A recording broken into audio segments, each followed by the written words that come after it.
everyone, welcome back to my channel. This is Indrajit again with you. और today we are discuss about the human digestive system. मानव पाचन तंत्र के बारे में आज हम लोग पढ़ेंगे। क्या होता है मानव पाचन तंत्र ये जानेंगे, और कौन कौन से इसके भाग हैं जो पार्टिसिपेट करते हैं, और कैसे किसी फूड का डाइजेशन होता है, एब्जॉर्प्शन होता है, एसिमिलेशन होता है। ये सब चीज़ हम आज पढ़ेंगे। चलिए तो स्टार्ट करते हैं। ह्यूमन डाइजेशन सिस्टम, पाचन तंत्र है। तो सबसे पहले हम पाचन समझ लेते हैं कि डाइजेशन एक्चुअली होता क्या है, क्यों हमारे बॉडी में होता है, क्यों इसको बॉडी की जरूरत पड़ी, सब चीज़ समझेंगे। चलिए तीन चीज़ें हम समझेंगे यहाँ पे कि digestion, absorption and assimilation. Assimilation क्या होता है, डाइजेशन क्या होता है, एब्जॉर्प्शन और क्या होता है एसिमिलेशन। चलिए तो डाइजेशन होता है, इसको सिंपल भाषा में बिल्कुल समझिए, जो कॉम्प्लेक्स फूड होते हैं, कॉम्प्लेक्स सब्सटेंस होंगे, जो भी कॉम्प्लेक्स सब्सटेंस होंगे हमारी बॉडी उनको सिंपल फॉर्म में कन्वर्ट कर देती है। बस सिंपल फॉर्म, यानी कॉम्प्लेक्स सब्सटेंस को सिंपल सब्सटेंस में कन्वर्जन ही डाइजेशन कहलाता है। चलिए फिर नेक्स्ट है एब्जॉर्प्शन। जो ये सिंपल फॉर्म में आया है सब्सटेंस, इसको हमारी बॉडी एब्जॉर्ब कर लेगी, यानी जो हमारी एलिमेंट्री कैनाल होगी, इंटेस्टाइन होगी, वो इसको एब्जॉर्ब कर लेगी, तो उसी को बोलते हैं एब्जॉर्प्शन। अब ये जो सिंपल सब्सटेंस एब्जॉर्ब किया गया है, इसलिए हमारे काम थ्रू ब्लड स्ट्रीम, ब्लड के थ्रू हमारे टिश्यू में जाएगा, और हमारे टिश्यूज का क्या करेंगे, उसका यूज करके एनर्जी प्रोडक्शन करेंगे। क्या करेंगे, उससे एनर्जी का प्रोडक्शन करेंगे। जितनी एनर्जी प्रोड्यूस होगी उसी को बोलते हैं एसिमिलेशन। मतलब कोई मान लीजिए फूड हमने इंटेक किया, खाए, तो उसको सबसे पहले हम डाइजेस्ट करेंगे, फिर उसको एब्जॉर्ब करेंगे, फिर उससे एसिमिलेशन करेंगे। तो ये बेसिकली स्टेप डाइजेशन में होते हैं।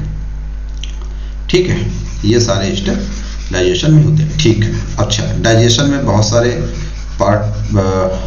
टिश्यू ऑर्गन्स पार्टिसिपेट करेंगे, और कुछ बहुत सारे एंजाइम पार्टिसिपेट करेंगे। तो हम कुछ एंजाइम्स की एक्टिविटी के बारे में पढ़ लेते हैं। कौन से फैक्टर होते हैं जो एंजाइम को इफेक्ट करते हैं, और किन फैक्टर की वजह से एंजाइम की एक्टिविटी होती है, बहुत इंपॉर्टेंट है। चलिए समझते हैं। जैसे मान लीजिए कोई एंजाइम है, कोई एंजाइम, इसके लिए दो फैक्टर बहुत कॉमन होते हैं। एक होता है पीएच और दूसरा होता है टेम्परेचर। यानी हर एक एंजाइम को अपनी एक्टिविटी परफॉर्म करने के लिए या एक्टिव होने के लिए वह एक पीएच होना चाहिए, जिसको बोलते हैं ऑप्टिमम पीएच। जिस पीएच पे कोई एंजाइम एक्टिव हो जाता है, वह पीएच उस एंजाइम का ऑप्टिमम पीएच होता है। ठीक है, इसी प्रकार टेम्परेचर, हर एक एंजाइम को अपनी एक्टिविटी परफॉर्म करने के लिए एक निश्चित टेम्परेचर की आवश्यकता होती है। तो जो हमारी बॉडी है उसमें तो मोस्टली हर जगह बॉडी टेम्परेचर सेम ही होता है, लेकिन पीएच चेंज होता रहता है। तो जिस पीएच पे जिस एंजाइम को एक्टिवेट होना होगा, वो एंजाइम एक्टिव हो जाएगा, और दूसरा एंजाइम इनएक्टिव फॉर्म में रहेगा। या तो उसकी सिंथेसिस नहीं होगी, या सिंथेसिस होगी तो वो इनएक्टिव फॉर्म में रहेगा। तो हर एक एंजाइम के लिए पीएच की आवश्यक होती है। ये चीज़ बहुत इंपॉर्टेंट है, इसको ध्यान रखिएगा। ये अगर क्लियर है तो फिर आपको डाइजेशन समझने में कोई प्रॉब्लम नहीं होगी, कोई प्रॉब्लम नहीं होगी। चलिए तो समझते हैं कि डाइजेस्टिव सिस्टम जो है ये दो भाग में। अच्छा, तीसरी चीज़ ये समझ लीजिए कि हमारी जो बॉडी है वो किस किस चीज़ का डाइजेशन करेगी। पहली चीज़ तो सबसे पहले आते हैं कार्बोहाइड्रेट, कार्बोहाइड्रेट, फिर आएगा प्रोटीन, फिर आएगा प्रोटीन, और फिर फैट। तीन चीज का हमारी बॉडी डाइजेशन करती है।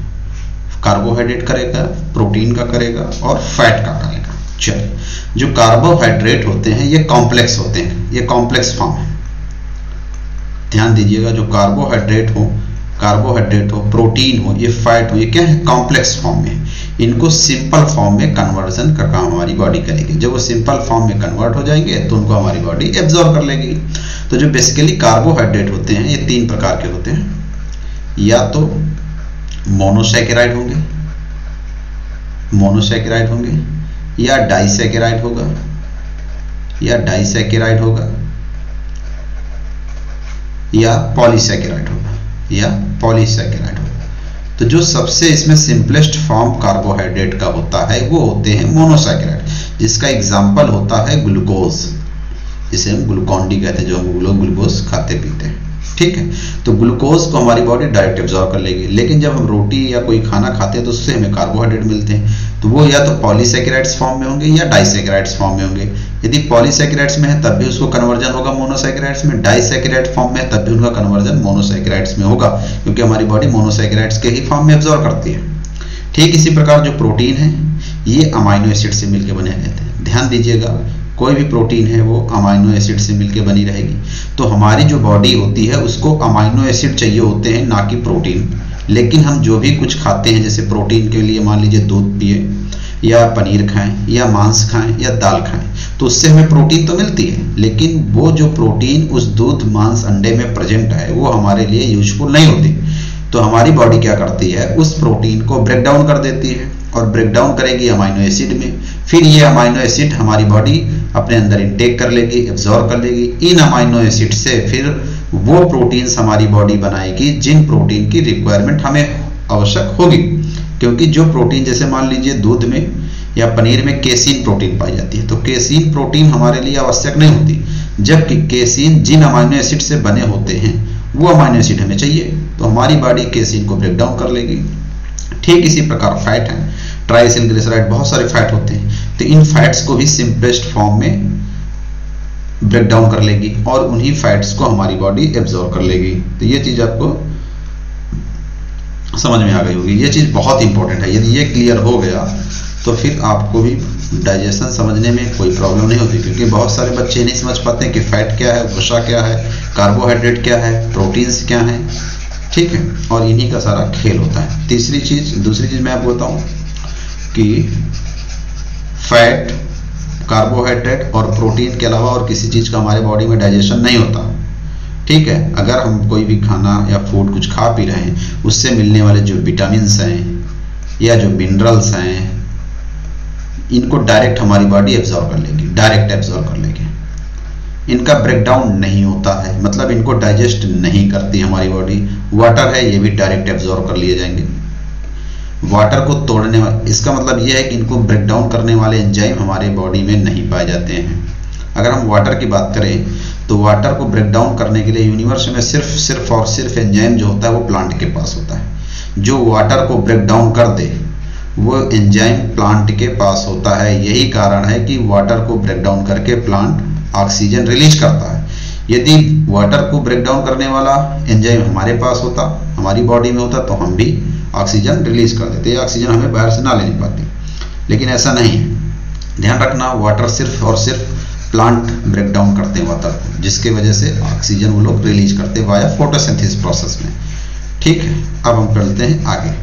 अब देखते हैं, मैं आपको एक थाली रखा हूं, ये देखिए, हम लोग तो ये खाते हैं खाना जिसमें दाल चावल रोटी सब्जी या पनीर या मीट यही सब होता है। ठीक है, तो जैसे हम रोटी खाएं तो इसमें हमें समझेंगे कि कार्बोहाइड्रेट का डाइजेशन हमारे बॉडी में कहाँ होता है, कार्बोहाइड्रेट का डाइजेशन कहाँ होगा, फैट का डाइजेशन कहाँ होगा और प्रोटीन का डाइजेशन कहाँ होता है। यही समझने की इसमें चीज है। हमने बताया था कि हर एक कॉम्प्लेक्स फूड को डाइजेस्ट करने के लिए एक पर्टिकुलर एंजाइम होंगे और वो एंजाइम वही एक्टिव होंगे जहां उसका डाइजेशन होना होता होगा। अब देखिए, जैसे हम रोटी खाते हैं, ठीक है, तो रोटी को जब भी हम खाएंगे तो इससे हमें क्या मिलेगा, इससे हमें मिलेगा कार्बोहाइड्रेट, कार्बोहाइड्रेट मिलेगा प्लस प्रोटीन मिलेगी, प्लस क्या मिलेगी, प्रोटीन मिलेगी।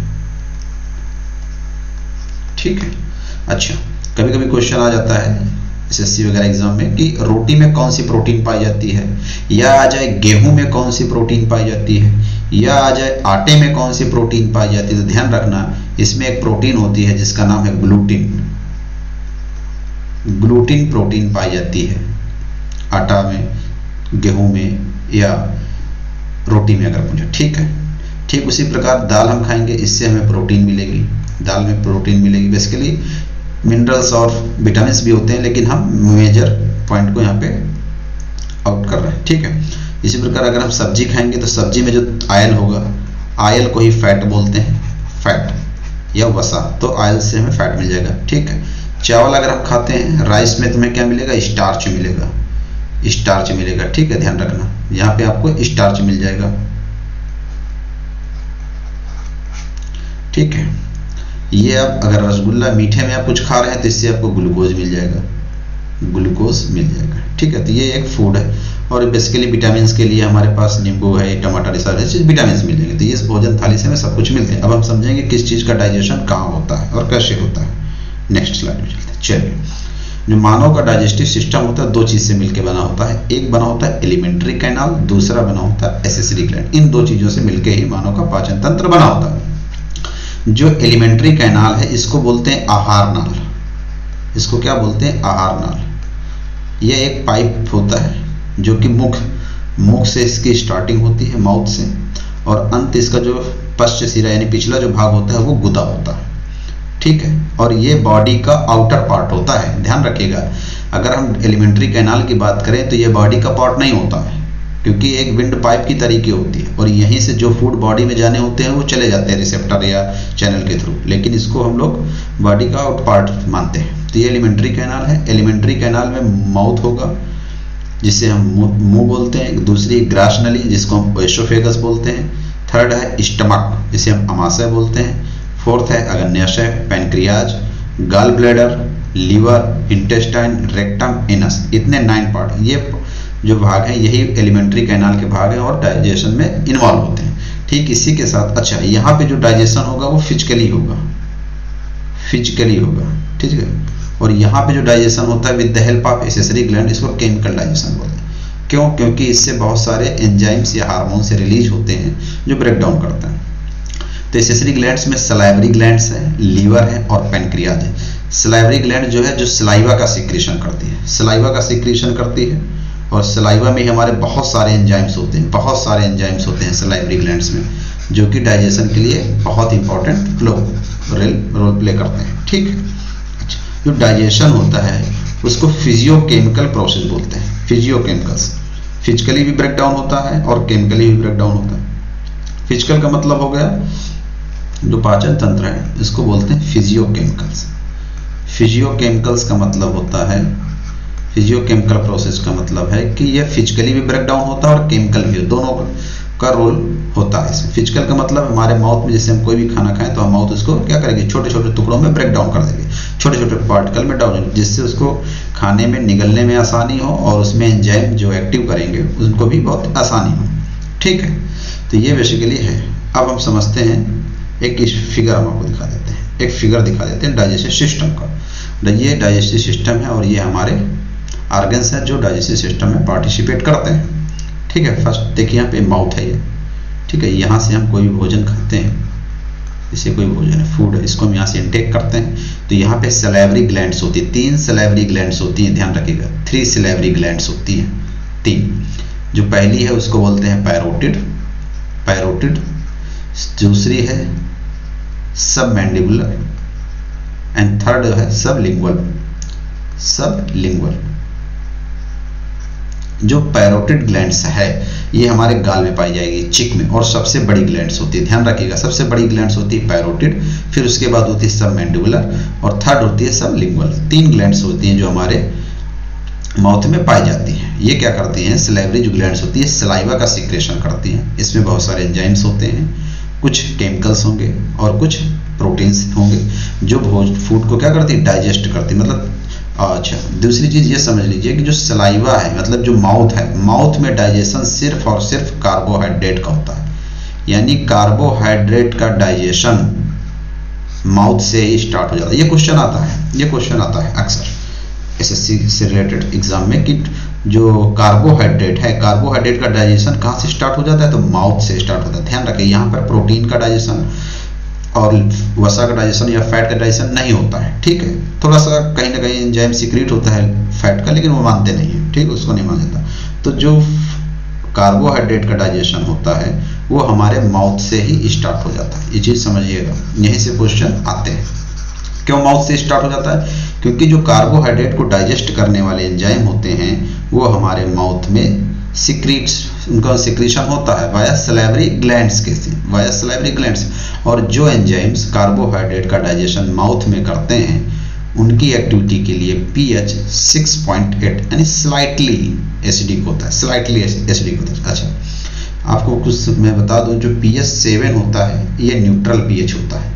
इससे लोअर पीएच में अगर कोई भी एंजाइम एक्टिविटी करेगा तो उनको एसिडिक पीएच बोलते हैं, एसिडिक पीएच। और इससे अपर एज में अगर जाएगा तो वो बेसिक पीएच होते हैं। जैसे 7, 8, 9, 10 इस पीएच पे अगर कोई एक्टिविटी कर रहे हैं तो उनको बेसिक पीएच बोलते हैं। ठीक है, चलिए बेसिक पीएच बोलते हैं।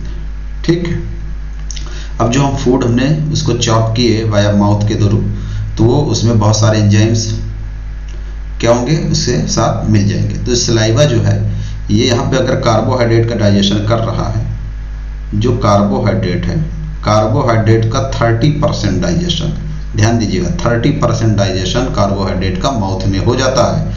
और यहाँ पे जो माउथ से एंजाइम रिलीज करते हैं, जो सलाइवरी एंजाइम होता है उसको बोलते हैं एमाइलेज। एमाइलेज एंजाइम को ही टाइलिन एंजाइम भी बोलते हैं, टाइलिन। ये क्या करता है एमाइलेज या टाइलिन, जो कार्बोहाइड्रेट का जो स्टार्च होता है, कार्बोहाइड्रेट में जो स्टार्च होता है, मान लो हमने चावल खाया तो स्टार्च को ये ब्रेक डाउन कर देता है मल्टोज में, डाइसैकेराइड मल्टोज में। कौन ब्रेक करता है? एमाइलेज।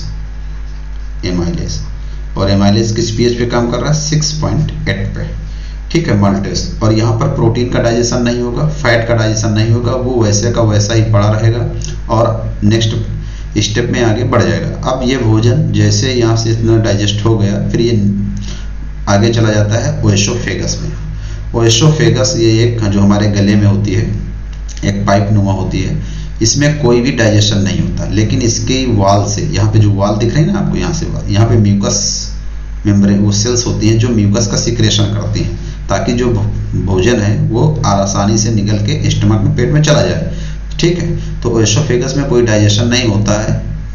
नेक्स्ट भोजन पहुंच जाता है कहाँ? स्टमक में। अब आइए हम स्टमक के बारे में। स्टमक, अच्छा यहाँ पे स्लाइटली एसिडिक था, लेकिन स्टमक का जो इन्वायरमेंट होता है, जैसे ही फूड अंदर आता है, जैसे ही फूड आएगा तो यहाँ का जो पीएच हो जाता है वो एसिडिक हो जाता है। समझिएगा, एसिडिक। और एसिडिक कितना? 1.8 जो स्टमक का पीएच होता है जब हम ड्यूरिंग डाइजेशन, तो उसका जो पीएच होता है 1.8 हो जाता है। अच्छा क्यों? क्योंकि जो प्रोटियोलिटिक एंजाइम होते हैं, यानी जो प्रोटीन को डाइजेस्ट करने वाले एंजाइम्स होते हैं, जो प्रोटीन को डाइजेस्ट करने वाले एंजाइम होते हैं, वो स्टमक में पाए जाते हैं। यानी प्रोटीन का डाइजेशन कहाँ होता है? स्टमक में। ध्यान रखिएगा, प्रोटीन का डाइजेस्ट स्टमक में होगा। अच्छा, जिस कार्बोहाइड्रेट का डाइजेशन माउथ में नहीं हुआ होगा वो नेक्स्ट स्टेप के लिए आगे चला जाएगा। ठीक है, ध्यान दीजिएगा, यहाँ पे कंप्लीट डाइजेशन नहीं हुआ था कार्बोहाइड्रेट का माउथ में, सिर्फ 30% हुआ था। यानी 70% कार्बोहाइड्रेट का डाइजेशन कहीं आगे किसी पार्ट में होगा, उसको हम लोग समझेंगे। स्टमक में डाइजेशन होता है प्रोटीन का, ध्यान दीजिएगा, प्रोटीन का ब्रेकडाउन होता है। अच्छा, स्टमक में 3 से 4 कई सेल्स पाई जाती हैं जो कुछ प्रोटीन का सिक्रेशन करती है। चलिए समझते हैं, जो स्टमक है, स्टमक में बहुत सारी सेल्स पाई जाएंगी, ये भी कुछ न कुछ एंजाइम्स का सिक्रेशन करती है। देखिए, स्टमक में कई सेल्स होती हैं, जिसमें कि एक होगी पेरिएटल सेल, ठीक है, दूसरी होगी म्यूकस सेल, और होगी पेरिएटल सेल को ही ऑक्जेंटिक सेल बोलते हैं, ऑक्जेंटिक सेल बोलेंगे। ठीक है, ये क्या करती हैं? ये जो पेरिएटल सेल्स होती हैं या इनको ऑक्जेंटिक सेल बोलते हैं, ये बेसिकली HCl का सिक्रेशन करती है। HCl plus intrinsic factor IF। ध्यान रखिएगा, जो पेरिएटल सेल होती या एक्जेंटिक सेल होती है, ये HCl का सिक्रेशन करेगी। यही HCl स्टमक को एसिडिक देता है, इन्वायरमेंट देता है। यही HCl क्या करता है? स्टमक को एसिडिक देता है। अच्छा क्यों एसिडिक के देना क्यों जरूरत है? क्योंकि जो प्रोटीन का डाइजेशन होता है, प्रोटीन को ब्रेक डाउन करने वाले जो एंजाइम्स होते हैं, जो प्रोटीन को ब्रेक डाउन करेंगे, वो एसिडिक इन्वायरमेंट में ही एक्टिव होते हैं। ठीक है, यहीं से रिलीज होगा ट्रिप्सिन, आपका ट्रिप्सिन एंजाइम सिक्रीट होगा जो प्रोटीन को ब्रेक डाउन करता है। ठीक, ध्यान दीजिए यहाँ पे, बहुत अच्छा है, इसको समझने की बहुत ज़रूरत है और बहुत इंपॉर्टेंट है। चलिए फिर समझते हैं, फिर से स्टमक है, जैसे ही फूड माउथ के थ्रू ओएसोफेगस से होते हुए स्टमक में आता है, ठीक है, तो स्टमक का इन्वायरमेंट कैसा हो जाता है, एसिडिक हो जाता है। अच्छा है, कैसा हो जाता है, एसिडिक। एसिडिक क्यों होता है, HCl की वजह से। किसकी वजह से हो गया, HCl की वजह से हो गया। अब होगा क्या, जो फूड में प्रोटीन्स है, ठीक है, जो फूड में प्रोटीन्स लिया हमने उसका डाइजेशन हो जाएगा किसमें, पेप्टोन्स में, पेप्टोन्स में ब्रेकडाउन हो जाएगा, ठीक है, जो कॉम्प्लेक्स फूड है उसको। और ये कौन करता है, ये ट्रिप्सिन एंजाइम करता है, क्योंकि जो ट्रिप्सिन एंजाइम है ये इसमें इनएक्टिव फॉर्म में सिक्रीट होता है, उसका नाम है ट्रिप्सिनोजन। ट्रिप्सिनोजन जो है ये इनएक्टिव फॉर्म एंजाइम्स होता है, लेकिन जैसे ही HCl का सिक्रीशन करती हैं सेल्स तो एसिडिक इन्वायरमेंट हो जाता है 1.8 सम। तो ये जो ट्रिप्सिनोजन है ये कन्वर्ट हो जाता है ट्रिप्सिन में, और ये ट्रिप्सिन प्रोटीन को ब्रेक डाउन कर देता है पेप्टोन्स में, ठीक है। अच्छा, दूसरी चीज, इसी के साथ साथ जो भी फूड हम खाएं, अगर उस फूड में कुछ बैक्टीरिया है या वायरस है, क्योंकि इन्वायरमेंट से एक्सपोज होते रहते हैं, इन्वायरमेंट में बहुत सारे बैक्टीरिया, और हम लोग बाहरी खुली में खाना भोजन करते हैं तो उसमें बहुत सारे बैक्टीरिया या वायरस भी आ जाते हैं, तो उन बैक्टीरियाओं को भी HCl क्या कर देता है, किल कर देता है, मार देता है यहाँ स्टमक में, ठीक है। यहाँ पर भी उनका डिस्ट्रक्शन होता है वाया सैलिवरी ग्लैंड्स, क्योंकि इसमें जो एमाइलेज सिक्रीस होता है, एमाइलेज के साथ साथ लाइसोजाइम का भी सिक्रीशन करते हैं। लाइसोजाइम एक एंटीबैक्टीरियल एक्टिविटी होती है इसकी, और ये भी बैक्टीरिया को क्या करता है, मार देता है। एमाइलेज लाइसोजाइम के साथ साथ IgA एंटीबॉडीज का भी सिक्रेशन होता है सैलिवरी ग्लैंड्स के, ठीक है। दूसरी चीज, जब हम फूड खा रहे होंगे तो जाहिर सी बात उसमें विटामिन B12 भी हमें मिल रही होगी। विटामिन B12 मिलती है, तो विटामिन जो B12 है वो जैसे ही स्टमक में पहुंचेगी तो वहां पे क्या हो जाएगी, डिग्रेड हो जाएगी, डिनेचर हो जाएगी, क्योंकि वो एसिड सेंसिटिव होती है। तो उसको बचाने के लिए जो हमारी सैलिवरी ग्लैंड्स हैं वो एक प्रोटीन का भी सिक्रेशन करती हैं, जिसको बोलते हैं हेप्टोकोरिन, ठीक है। सैलिवरी ग्लैंड्स जो होती हैं ये हेप्टोकोरिन नामक एक प्रोटीन्स का भी सिक्रेशन करते हैं, ग्लाइकोप्रोटीन, इसी को R प्रोटीन भी बोलते हैं, R प्रोटीन। ये हेप्टोकोरिन क्या करेंगे, ये विटामिन B12 के साथ बाइंड कर जाएंगे। विटामिन B12 के साथ जैसे ही बाइंड कर जाएंगी तो ये हेप्टोकोरिन विटामिन B12 कॉम्प्लेक्स स्टमक में जब पहुंचेगा तो यहाँ का जो एसिडिक इन्वायरमेंट होता है HCl की वजह से ये डिग्रेड नहीं होगा। ये ध्यान दीजिएगा, बहुत इंपॉर्टेंट है, लाइन इसको नोट कर लीजिएगा, ये नीट और CSIR के लिए एग्जाम्पल इंपॉर्टेंट है। हेप्टोकोरिन क्या होती है, ग्लाइकोजाइलेटेड प्रोटीन्स होती हैं, जो कि कौन सी क्रिएट करते हैं, सैलिवरी ग्लैंड करती हैं, और ये प्रोटेक्ट किसको करते हैं, विटामिन B12 को, किससे, HCl से, यानी एसिडिक इन्वायरमेंट से इसको बचा लेती है, ठीक है। भोजन 3 से 4 घंटे 3 से 4 आवर्स भोजन स्टमक में रहता है और प्रोटीन का डाइजेस्ट होगा। अब समझिए, जब प्रोटीन का जो सेमी सॉलिड होगा, सेमी सॉलिड अनडाइजेस्टेड मतलब कंप्लीटली डाइजेस्ट नहीं होगा, पार्शियली डाइजेस्टेड होगा, यहाँ पे डाइजेशन होगा। जी पार्शियली डाइजेस्टेड और सेमी सॉलिड जो फ्लूइड यहाँ बनेगा पूरा, उसको बोलते हैं काइम। ध्यान रखिए, उसको क्या बोलेंगे, काइम। जब स्टमक में जो भोजन का डाइजेशन होता है तो जो कंप्लीटली डाइजेशन तो होगा नहीं, प्रोटीन का डाइजेशन हो जाएगा, ठीक है। जो पार्शियली डाइजेस्टेड फूड है, अब ये नेक्स्ट पार्ट में ट्रांसफर हो जाएगा, जो क्या नाम है इसको, इंटेस्टाइन। अब ये इंटेस्टाइन में ट्रांसफर हो जाएगा। तो जो फूड यहाँ से पार्शियली डाइजेस्टेड फूड है जो आगे बढ़ेगा, इसको बोलते हैं काइम। जो काइम होता है ये पार्शियली डाइजेस्टेड फूड होता है और एसिडिक होगा। अब समझिएगा। अच्छा, अब ये यहाँ से स्टार्ट हो जाती है हमारी इंटेस्टाइन, ठीक है। ये पाइलोरिक रीजन होता है स्टमक का, यहाँ से स्टार्ट हो जाती है हमारी क्या, इंटेस्टाइन, स्मॉल इंटेस्टाइन। अच्छा, इंटेस्टाइन 2 प्रकार की होती है, एक स्मॉल इंटेस्टाइन होती है और दूसरी लार्ज इंटेस्टाइन होती है। जो स्मॉल इंटेस्टाइन होती है ये लगभग 6 मीटर की होती है, और जबकि जो लार्ज इंटेस्टाइन है ये लगभग 1.5 मीटर की होती है। अच्छा, स्मॉल इंटेस्टाइन 6 मीटर की होती है, लेकिन इसको स्मॉल इसलिए कहते हैं क्योंकि इसकी जो विड्थ होती है, चौड़ाई जो इसकी होती है वो 1 ज़्यादा नहीं होती, करीब 1 सेंटीमीटर, ठीक है। लेकिन इसी वजह से इसको जो स्मॉल इसलिए बोलते हैं क्योंकि इसकी चौड़ाई लार्ज इंटेस्टाइन से कम होती है, इसीलिए इसको इसमें, जबकि लंबी होती है, लेकिन जो लार्ज इंटेस्टाइन है ये छोटी होती है लंबाई में, लेकिन इसका जो विड्थ होती है, इसकी चौड़ाई होती है, वो स्मॉल इंटेस्टाइन के कंपैरिजन में ज़्यादा होती है। आप देख पा रहे होंगे यहाँ पे, देखिए इसकी भी इतनी चौड़ी है, ठीक है, जबकि इसकी देखिए कि बहुत पतली है। इसी कारण इसको लार्ज इंटेस्टाइन और इसमें स्मॉल इंटेस्टाइन कहते हैं।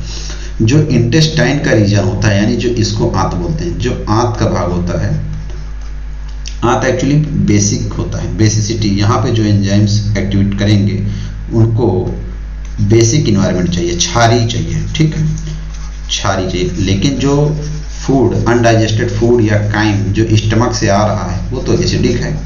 तो होता क्या है यहाँ पे, यहाँ बहुत अच्छी रिएक्शन होती है, इसको समझिएगा।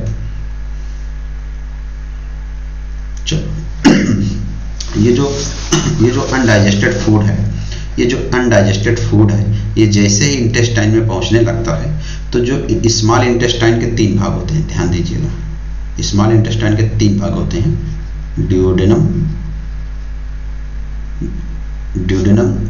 जेजुनम और इलियम। ड्यूडेनम, जेजुनम और इलियम। तो जो ड्यूडेनम वाला भाग होता है ये 2 हार्मोन्स को रिलीज करता है, ध्यान रखिएगा। तो यहाँ पर जो ड्यूडेनम वाला पार्ट होता है ये 2 हार्मोन से रिलीज करता है। पहला है सिक्रेटिन हार्मोन्स और दूसरा है सीसीके, इसको सीसीके बोलते हैं, या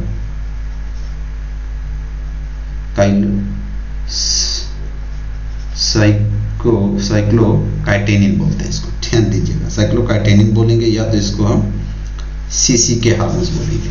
इनके फंक्शन क्या है ये भी समझ लीजिए, क्योंकि जो भी अनडाइजेस्टेड फूड आ रहा है स्टमक से वो एसिडिक है और उसको जाना है इंटेस्टाइन में, स्मॉल इंटेस्टाइन में। तो क्या करता है, स्मॉल इंटेस्टाइन का जो ड्यूडेनम वाला पार्ट होता है वो 2 हार्मोन्स को रिलीज करता है, सिक्रेटिन और यहाँ को दिखाते हैं, ठीक है, कोलेसाइटोकाइनिन को रिलीज करता है और सिक्रेटिन करें।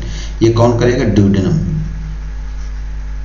ये जो स्मॉल इंटेस्टाइन का जो सीसीके हार्मोन है ये गॉल ब्लैडर को स्टिमुलेट कर देगा। अब गॉल ब्लैडर से कहेगा कि बाइल का सिक्रेशन करे, क्योंकि जो फूड आ रहा है स्टमक से, जो भी फूड स्टमक से आ रहा है वो एसिडिक है, वो एसिडिक है। तो ये बाइल क्या करेंगे, और जो सिक्रेटिन है, सिक्रेटिन स्टिमुलेट करता है किसको, पैनक्रियाज एंजाइम्स को, ठीक है। चलो मैं आपको दिखा दूं कहाँ पर एंजाइम्स हैं पैनक्रियाटिक। देखिए यहाँ पर आप देख पा रहे होंगे कि ये लीवर है और लीवर के नीचे एक गॉल ब्लैडर है जिसको बोलते हैं पित्ताशय, ठीक है। अच्छा, गॉल ब्लैडर में क्या होता है, जो ये लीवर है ये बाइल जूस को सिक्रीट करता है, बाइल जूस को सिक्रीट करता है, और ये बाइल वसा के डाइजेशन के, यानी फैट के डाइजेशन के लिए बहुत महत्वपूर्ण होता है। अगर ये नहीं होगा तो फैट का डाइजेशन अच्छी प्रकार नहीं होगा।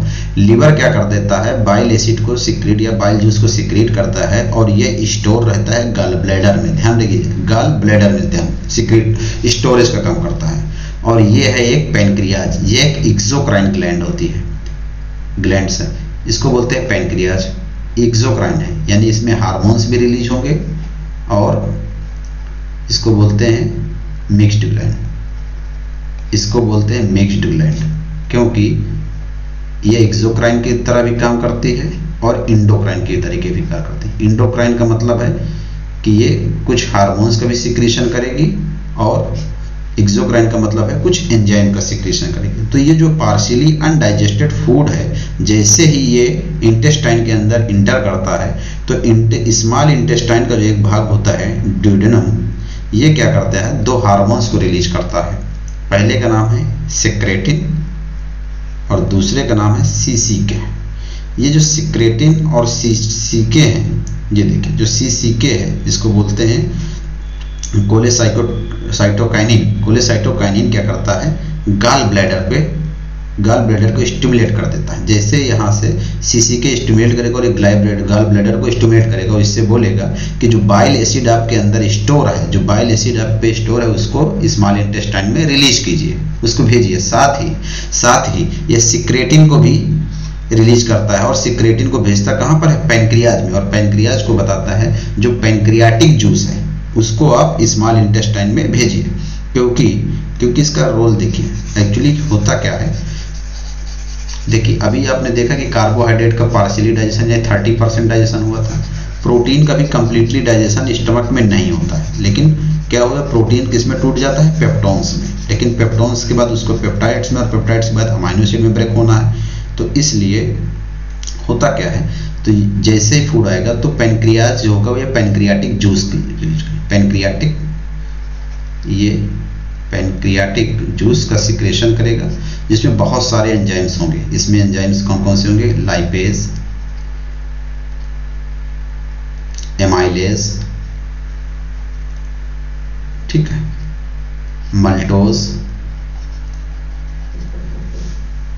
कार्बोक्सीपेप्टाइडेज, इस प्रकार बहुत सारे इसमें एंजाइम्स होते हैं। वो एंजाइम्स क्या करते हैं, जो बचा हुआ पार्शियली अनडाइजेस्टेड फूड है उसका डाइजेशन करते हैं। इसीलिए कहते हैं जो कंप्लीट डाइजेशन होगा वो इंटेस्टाइन में होता है। ध्यान रखिएगा, स्मॉल इंटेस्टाइन के जेजनम इलियम पार्ट में 3 पार्ट होते हैं, ड्यूडेनम, जेजनम और इलियम।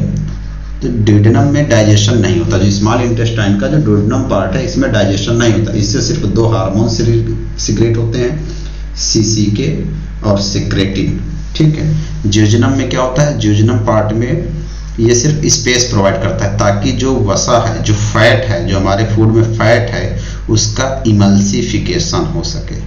विदाउट इमल्सिफिकेशन फैट का डाइजेशन नहीं होता। अब इमल्सिफिकेशन क्या होता है, इमल्सिफिकेशन होता है कि जो भी फैट है उसको छोटे छोटे ड्रॉपलेट्स में ब्रेक डाउन कर देता है, इमल्सीफाई करता है। इमल्सीफाई से क्या होता है, जो बाइल जूस होता है वो अच्छी प्रकार से उसको इमल्सीफाई कर देता है, जिससे कि जो पैनक्रियाटिक जूस यानी पैनक्रियाज से जो आने वाला लाइपेज है वो उसको डाइजेस्ट कर दे। क्योंकि फैट को डाइजेशन कौन करता है, फैट का ब्रेकडाउन लाइपेज करता है। ध्यान रखिएगा, फैट का ब्रेकडाउन लाइपेज करता है। तो लाइपेज तभी डाइजेस्ट करेगा फैट को जब उस फैट का इमल्सिफिकेशन हो गया होगा, ठीक है, इमल्सिफिकेशन हो गया होगा। तो जैसे ही स्मॉल इंटेस्टाइन के इलियम पार्ट में पहुंचता है, तो इलियम एक ऐसा भाग है जहां पर फूड का कंप्लीट डाइजेशन भी होता है और एब्जॉर्प्शन भी होता है। दोनों चीजें होती हैं, ध्यान दीजिए। देखिए मैं आपको ओवरऑल एक बार फिर से समझा दूं। ये हमारा माउथ है, समझिएगा। माउथ से फूड गया ओएसोफेगस में, ओएसोफेगस से फूड पहुंचता है स्टमक में, स्टमक से फूड पहुंचेगा इंटेस्टाइन में, लेकिन कौन से, स्मॉल इंटेस्टाइन में, स्मॉल इंटेस्टाइन में। स्मॉल इंटेस्टाइन से फूड पहुंचेगा लार्ज इंटेस्टाइन में, लार्ज इंटेस्टाइन में। लार्ज इंटेस्टाइन में पहुंचने के बाद फूड पहुंचता है कहां पे, रेक्टम में। रेक्टम के बाद पहुंचता है फूड एनस में। आप समझिएगा होता क्या है, जो माउथ है, माउथ में क्या होता है, पार्शियली डाइजेशन होता है कार्बोहाइड्रेट का, ठीक है। कार्बोहाइड्रेट के बाद ओएसोफेगस से होते हुए स्टमक में पहुंच जाता है, और स्टमक में किसका डाइजेशन होता है, प्रोटीन का। लेकिन यहाँ प्रोटीन कंप्लीट डाइजेशन नहीं होता ना, जैसे स्टमक में प्रोटीन का कंप्लीट डाइजेशन हुआ है उसी प्रकार माउथ में भी कार्बोहाइड्रेट का कंप्लीटली डाइजेशन नहीं हुआ है। यही कारण है जब ये सारा फूड स्मॉल इंटेस्टाइन में पहुंच जाता है। स्मॉल इंटेस्टाइन में 3 भाग होते हैं, ड्यूडेनम, जेजनम और इलियम। इलियम में कंप्लीट डाइजेशन होता है, किसी भी, ध्यान दीजिएगा। इसीलिए पूर्ण पाचक एंजाइम जो होते हैं, ठीक है, वो यहीं पे मिलते हैं। क्यों, क्योंकि स्मॉल इंटेस्टाइन में पहुंचने से पहले इधर से आ जाता है बाइल जूस और इस साइड से आ जाता है पैनक्रियाटिक जूस। जो पैनक्रियाटिक जूस है ये सीक्रेट करता है पैनक्रियाज, और पैनक्रियाज जो होता है, जिसका पैनक्रियाटिक जूस होता है, इसमें कंप्लीट डाइजेशन के लिए यानी पूर्ण एंजाइम होते हैं। किसी भी फूड को डाइजेस्ट करने के लिए जो भी कंप्लीटली फूड है वो हमें पैनक्रियाटिक यानी पैनक्रियाज से मिलेंगे। और बाइल जूस क्या करता है, फैट को इमल्सिफाइड करता है। तो ड्यूडेनम में डाइजेशन नहीं होता है, इमल्सिफिकेशन होता है। इमल्सिफिकेशन के बाद जेजनम एक खाली स्पेस प्रोवाइड करा देता है फूड के लिए, ताकि फूड अच्छे से फैल जाए और इसका अच्छे से इमल्सिफिकेशन हो जाए, जो फैट है वो ड्रॉपलेट्स फॉर्म में हो जाए। जब ये फूड आगे नेक्स्ट इलियम में पहुंचता है तो यहाँ पर इसका डाइजेशन भी होता है और इसका एब्जॉर्प्शन भी होता है। ध्यान रखिए, इलियम में डाइजेशन भी होगा और एब्जॉर्प्शन भी होगा, यहीं से फूड एब्जॉर्ब भी कर लिया जाएगा। नेक्स्ट स्टेप आता है लार्ज इंटेस्टाइन। फिर भोजन आगे पहुंचता है लार्ज इंटेस्टाइन। जो बचा हुआ भोजन होता है क्योंकि यहाँ पे आपने देखा होगा सेमी सॉलिड होता है, चिपचिपा रहता है, बहुत सारा इसमें वाटर कंटेंट होता है। तो लार्ज स्टेंटाइन क्या कर देता है, जो रेस्ट ऑफ जितना भी वाटर है उसको एब्जॉर्व कर लेता है, वाटर एब्जॉर्व करता है, उसके साथ बचा हुआ फूड जो मिनरल्स है उनको भी एब्जॉर्व कर लेता है। अच्छा, जैसे हम लोग दवा खाते हैं ना, ड्रग्स, मेडिसिन, तो मेडिसिन जो होती है मोस्टली माउथ से ही एब्जॉर्व हो जाती है, माउथ से ही मेडिसिन एब्जॉर्व होती है। बची हुई मेडिसिन आपकी लार्ज इंटेस्टाइन से एब्जॉर्व हो जाती है। उसके बाद जो फूड होगा वो रेक्टम में पहुंच जाएगा। रेक्टम में एक सिग्मोइड कॉलम होता है, रीजन होता है सिग्मोइड कॉलम, जहाँ पे जो मल है वो स्टोर रहता है। ठीक है, जब तक स्टोर रहेगा जब तक पास आउट नहीं होगा, फिर उसके बाद एनएस के थ्रू बाहर चला जाता है। तो ये ओवरऑल प्रोसेस होती है डाइजेशन में, और डाइजेशन में 3 चीज़ें इन्वॉल्व होती हैं। ठीक है, यहाँ पे पढ़ेंगे हम जो स्टमक था, जो पैरिएटल थे जिसको ऑक्जेंटिक सेल बोलते हैं, ये हाइड्रोक्लोरिक एसिड को सिक्रीशन कर देती थी और इंट्रिंसिक फैक्टर का सिक्रीशन करती थी। चीफ सेल्स थी, ये पेप्सिन का सिक्रीशन करती थी जो कि प्रोटियोलिटिक एंजाइम था, और जी सेल है गैस्ट्रिन का एंजाइम सिक्रीशन करती है। ठीक है, ये हम एक थोड़ा सा भाग देखना चाहेंगे क्योंकि बहुत बच्चे नहीं समझ पाते कि जो गॉल ब्लैडर है और पेनक्रियाज है ये किससे अटैच्ड होते हैं। ध्यान रखिएगा, ये स्मॉल इंटेस्टाइन से अटैच्ड। देखिए डुओडेनम रीजन है स्मॉल इंटेस्टाइन का, यहाँ से जाता है बाइल जूस जो होता है गॉल ब्लैडर में स्टोर हो जाता है, तो यहाँ से बाइल एसिड पहुँचता है और यहाँ से पेनक्रियाटिक जूस दोनों पहुँच जाते हैं। ये भोजन को क्या कर देते हैं, क्षारीय कर देते हैं, बेसिसिटी प्रोवाइड कर देते हैं, क्योंकि जो फैट का डाइजेशन होना होता है, जो रेस्ट ऑफ द प्रोटीन और कार्बोहाइड्रेट का डाइजेशन होता है उसका बेसिसिटी में डाइजेशन, उसका पीएच कितना होगा 7.4, यानी 7 से ज़्यादा है तो बेसिसिटी में प्रोवाइड करता है। तो ये प्रोवाइड करता है पेनक्रियाज, और गॉल ब्लैडर में जो सिक्रीट होता है बाइल जूस। बाइल जूस में क्या होते हैं, जो इमल्सिफाई करता है, इसमें 2 पिगमेंट होते हैं, बिलिरुबिन एंड बिलिरुबिन। ये दोनों एंजाइम्स क्या करते हैं, जो मल है ना, जो उसको कलर होता है येलो या ग्रीन, वो ये कलर प्रोवाइड करते हैं। इसी के साथ साथ बाइल साल्ट भी इसमें होते हैं, साल्ट से भी होंगे, और कुछ फैट को डाइजेशन करने वाले एंजाइम्स भी होते हैं। चलो ये आप समझ लीजिए। ये मैंने एक स्ट्रक्चर दिखा रखा है जिसमें स्टमक है, कैसे स्टमक से फूड आता है स्मॉल इंटेस्टाइन में, स्मॉल इंटेस्टाइन के ड्यूडेनम में जैसे ही आता है, यहाँ पर गॉल ब्लैडर से बाइल आता है और पेनक्रियाज से पेनक्रियाटिक जूस आता है जो कि मिल जाता है। ठीक है, फिर इसके थ्रू स्मॉल इंटेस्टाइन में होता है, और स्मॉल इंटेस्टाइन देखिए कितनी बहुत बड़ी है, बड़ी इसलिए होती है ताकि इसका एब्जॉर्प्शन अच्छे से हो जाए और डाइजेशन भी अच्छे से हो, इसीलिए इसको सरफेस प्रोवाइड करता है। इसके बाद जो स्मॉल इंटेस्टाइन लार्ज इंटेस्टाइन से जिस रीजन से जुड़ती है उसको बोलते हैं सीकम बोलते हैं, और सीकम से ही एक वेस्टाइजल आर्गन होता है जिसको बोलते हैं अवशेषी अंग। मतलब हमारे शरीर में ऐसे अंग जिनका हमारे पूर्वज यानी हमारे पहली वाली पीढ़ी के लोग कभी यूज कर रहे होंगे, लेकिन अब वो हमारे लिए किसी काम के नहीं होते हैं, सिर्फ ऐसे पड़े होते हैं, उनको बोलते हैं वेस्टाइजल आर्गन, और उसका नाम है अपेंडिक्स। अपेंडिक्स का कुछ हमारे बॉडी में वर्तमान समय में कोई रोल नहीं होता, ये एक अवशेषी अंग के तरीके पाया जाता है। नेक्स्ट हम यहाँ पर दिया हुआ लीवर का क्या क्या फंक्शन होता है। जैसे आपको पता है कि लीवर बाइल एसिड का सिक्रीशन करता था, बाइल जूस का सिक्रीशन करता था, और बाइल जूस स्टोर हो जाती थी कहाँ, गॉल ब्लैडर में। ठीक, इसी के साथ एल्ब्यूमिन का प्रोडक्शन करता है। एल्ब्यूमिन एक प्रकार की प्रोटीन है जो कि ब्लड में पाई जाती है, बहुत इंपॉर्टेंट, ब्लड में पाई जाती है। उसका सिक्रेशन कहाँ से होता है, लीवर करता है। बाइल का प्रोडक्शन भी करता है जो कि डाइजेशन एब्जॉर्प्शन में, फैट के डाइजेशन में मदद करता है। फिल्टर ब्लड यानी बहुत सारा जो ब्लड होता है उसको किडनी के अलावा लीवर भी फिल्टर करता है, इससे बहुत सारी डिटॉक्सिफिकेशन करता है, मतलब रिमूव करता है टॉक्सिन को। जब भी मेटाबॉलिज्म प्रोसेस होती है उसके दौरान बहुत से अनयूजुअल टॉक्सिन बनते हैं जिनको लीवर क्या करता है, रिमूव कर देता है। अमाइनो एसिड का रेगुलेशन भी करता है, regulate the amino acid, regulate the blood clotting के लिए जो विटामिन के होती है या और विटामिन जो होती हैं उनका स्टोरेज भी लीवर्स में भी होता है। ठीक है, इसके बाद प्रोसेस ऑफ ग्लूकोज के मेटाबॉलिज्म में भी लीवर का बहुत ही रोल होता है। ठीक है, एक्चुअली जो भी हम शुगर खाते हैं उसका स्टोरेज हो जाता है।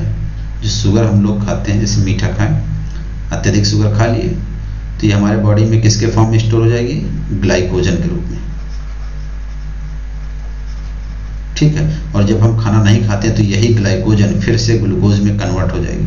तो ये प्रोसेस कहाँ होती है, लीवर में, ध्यान रखिएगा, लीवर में। ठीक है, ये मैंने डायग्रामेटिक रिप्रेजेंटेशन दिखाया था कि जो इंटेस्टाइन के कोलेसाइटोकाइनिन होता है और सिक्रेटिन होता है कैसे इफेक्ट करता है। सिक्रेटिन पेनक्रियाज पे इफेक्ट करता है। पेनक्रियाज में एंडोक्राइन और एक्सोक्राइन होते हैं। जो एक्सोक्राइन जो पैनक्रियाटिक जूस का सिक्रेशन करता है, जिसमें बहुत सारे trypsinogen, chymotrypsinogen, elastase, carboxypeptidase, lipase, nucleus, amylase, ये सारे एंजाइम्स रिलीज होते हैं और इस प्रकार कंप्लीटली डाइजेशन हो जाता है। ये यहाँ पे स्मॉल इंटेस्टाइन का फिगर है और ये लार्ज इंटेस्टाइन का फिगर है। ये सिग्मोइड कॉलन है जहाँ पे डाइजेस्ट होने के बाद फूड हमारा क्या होता है, स्टोर रहता है पास आउट होने के लिए और फिर रेक्टम के थ्रू रेक्टम में जाता है और रेक्टम के बाद एनस के थ्रू बाहर हो जाता है। ठीक है, that's all about digestion. Thank you.